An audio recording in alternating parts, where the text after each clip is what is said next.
Hello 30-3s and welcome to our new unit, Linear Relations.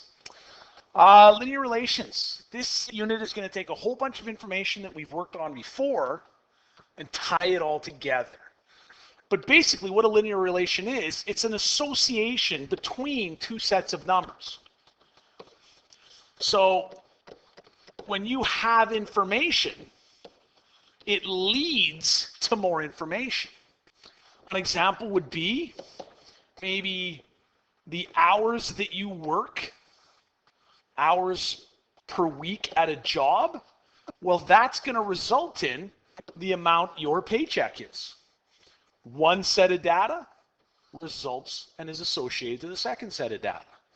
The amount of money that you, the money spent, you're spending money at a store. Well, how much you spend will affect the amount of tax you pay. Everyone pays the same rate of tax, but what you spend will result in how much tax. One set of data leads to the next set of data. So that's what linear relations is. However, with linear relations, what we're going to do is relations can be shown all kinds of ways. We have data that we've been able to in the past create graphs from. We have equations in math that help us to create graphs. But an equation can lead to a graph, data can lead to a graph, well, equations can lead directly to data. So as much as we've done this kind of a skill set and this kind of a skill set, well, now we're going to look at tying these two together. You might even have a word problem, a real life situation that we've been able to graph, or we've been able to create an equation for. Well, now that word problem creates an equation, but it can create data. All of this is now going to be brought together. So we're going to relook at all these little skills and then hopefully make some connections that you haven't seen before. So here we go. On page 2, our linear relations chart. This just gives a quick overview of what linear relations can look like. So what we're looking at here is the fact that a linear relation, like I just said, could be a word description. You're making $15 for every hour worked. Well, with that information, we can then create a table of values, which is a way to present the data. So you could track how many hours have you worked? Well, you've worked no hours. You've worked 2 hours. You've worked 4 hours, 6 hours. You can put whatever you want for hours worked. But something to remember is hours worked is always going to be our x-axis on a graph. This is the independent variable. That's the variable that changes first. Now the pay, we can figure out what your pay is, and that in this column will always be the y value because it's the dependent. Your pay is dependent on hours worked. So x changes first, it's the independent, it goes on the x-axis. The second column is your y-axis, your dependent, and it's always going to be your vertical column. So that's something that will be referred to as we go along. So if we know that you make $15 for every hour worked, if you work 0 hours, you're going to get 0 pay. If you work 2 hours, well, $15 and $15 is going to be $30. 4 hours, 15, 15, 15, 15, it's going to be $60. 6 hours is going to be $90. And we could fill all kinds of numbers in for X, but I just choose some that work nicely and kind of follow a pattern. Patterns are always good. So if I want to graph this, X values, independent data, Y values, dependent data. Now when I plot, please remember, always plot horizontally from the 0 and then vertically up and down. So this table of values creates unordered pair 0, 0. which is there. It creates an ordered pair of 230. 2 hours work, 2 horizontally, $30 is your pay vertically. 4 and 60 creates an ordered pair 460, so 4 and 60. Last one, 6 and 90. So we can get information in words, we can convert it to data, table of values, which we can then convert to a chart. Now the last one is we could always present it as an equation. Well, what do we know? We know that our dependent variable is our pay.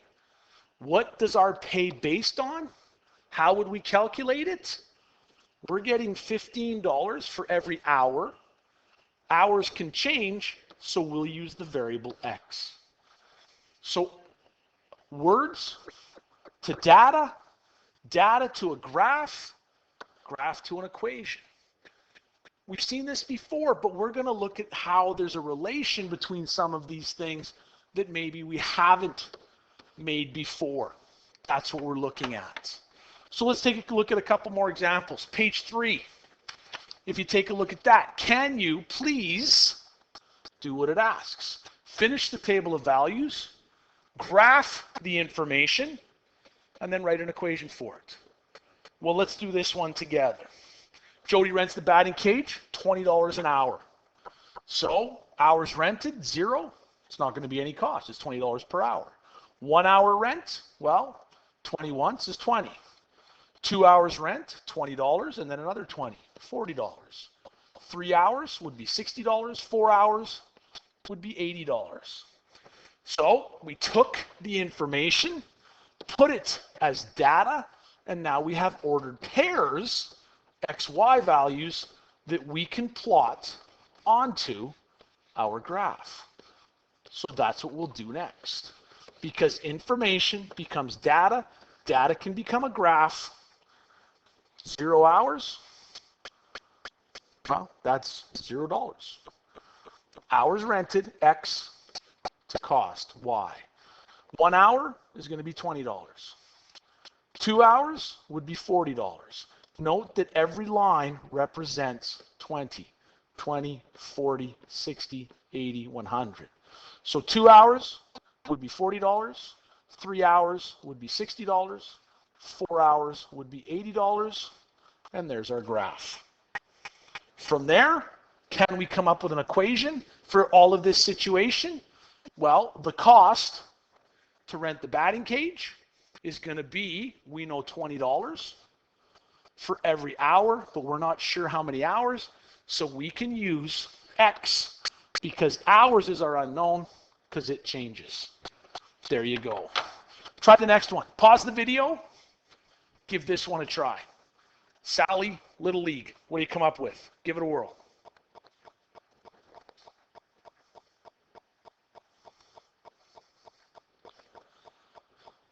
Well, here we go. It says that Sally always scored the maximum points allowed in her Little League game. They don't want kids to dominate. So Sally got 8 points every time. So if she played 0 games, she'd have 0 points. If she played 2 games, 8 points in the first, 8 points in the second would be 16. 4 games, 8 points, 8 points, 8 points, 8 points, 32 points. 6 games, 8 points, 8 points, 8 points, 8 points, 8 points, 8 points, 48 points. 8 games, 64 points. So now we can plot that. Different way to present comparison of data. Our ordered pairs, 0, 0, 2, 16. Now we see that we're going up by tens on our y-axis. 16 isn't going to be on a line. We will just try to be as accurate as possible. 2 and 16 up, there's 10, so a little bit more. 16 would be about there. 4 would be 32. Well, there's 30, so just a little bit above 30. 6 and 48, just under 50. About there, and 8 and 64, well, there's 60, so just a little less than half, and there's our data. What's our equation going to be? Well, in this case, again, the points that Sally scores will be 8 points Well, for however many games. We can call it X, or we can use a different variable because our X column is games played. Her points will be 8 times however many games she plays. So, simple enough seeing the relation between these. These two examples that we did, if you take a look at them, they're both examples of linear relations. Why? Well, there's two reasons. The easiest one, both of them form a straight line, which make it linear. We go back, well, we see a straight line occurring here. We don't always put a line in, but that's a straight line. So it's a linear relation. The first one, same thing. We can follow those points.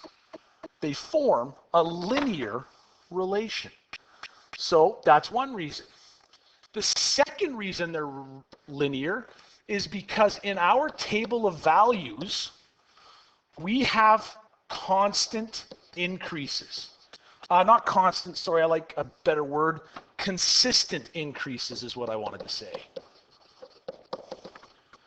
Increase or change. It's not always increases, but if I go back to the table of values in each, if we take a look at this first one, we see that the hours rented goes up by a constant value of 1.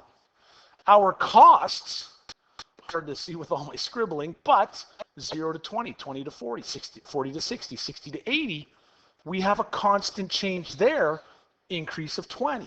So they don't have to be the same, but we see there is consistency in both our X and Y values.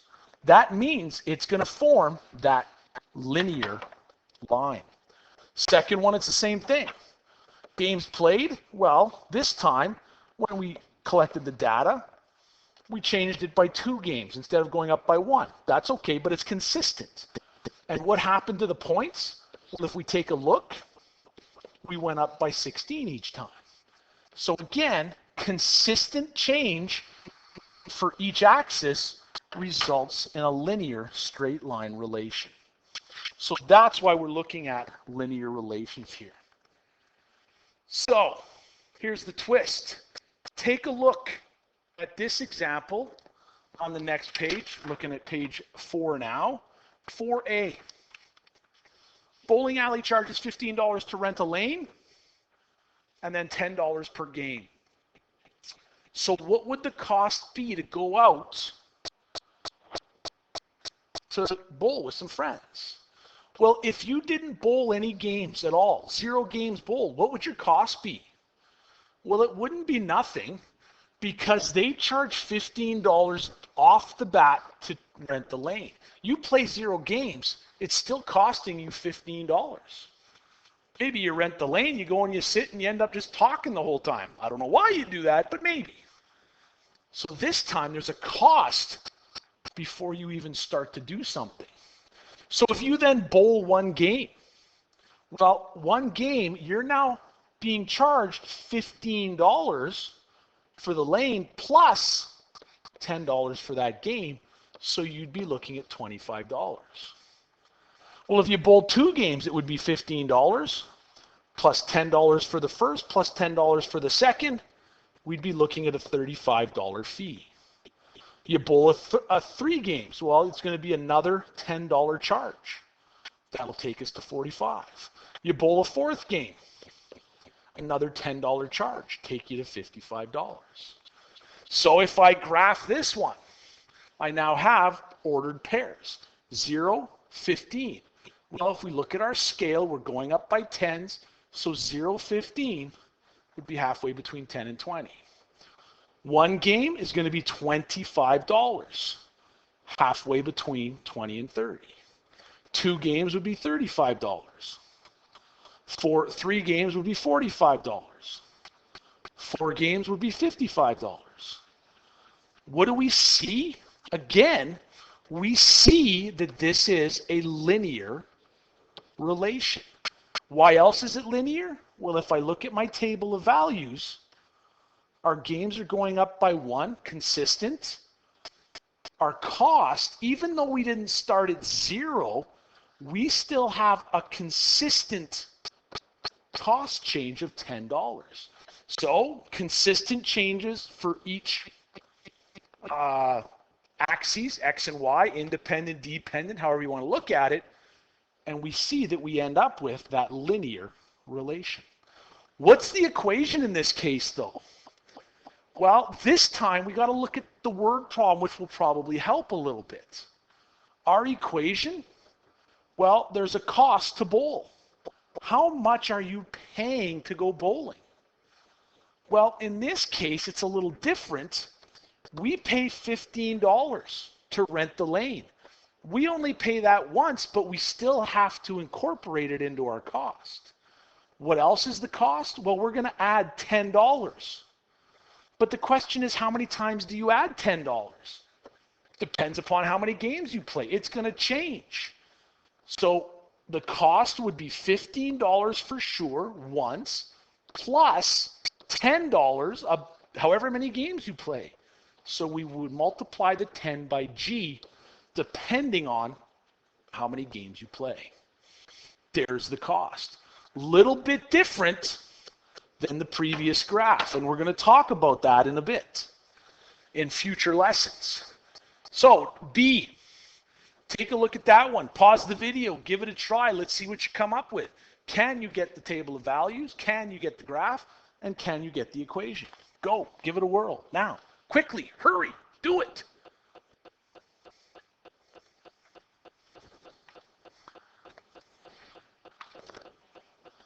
All right, so what we're looking at here, a repairman charges $50 to get to a location.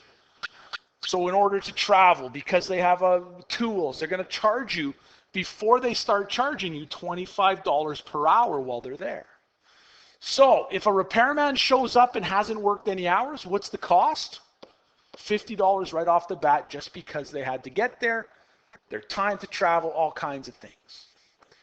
Well, $50 plus, if they work 2 hours, it's going to be 25 and 25, $25 for each of those hours. That works out to be $100 overall cost for 2 hours of work.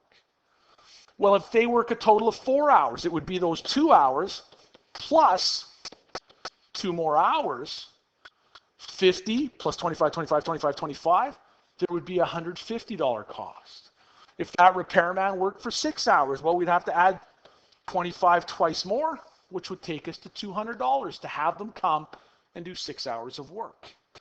2 more hours for 8 hours, well, that's going to be $250 to have a repairman come out and do 8 hours of work for you. So again, you have a cost before the work is done. Well, if we graph this, 0 hours is $50. 2 hours would be up to $100. 4 hours would be up to $150. 6 hours would be $200. And 8 hours, well, it's going to take us up to $250. Whoops, that's not right. 8 hours will take us up to, what did I do wrong here? Something's not right. Oh, there's my problem. Sorry. Real quick, 0.50. 2 is 100. 4 hours is 150. 6 hours was 200. 8 hours would be 250. It still doesn't look right. Why isn't it straight?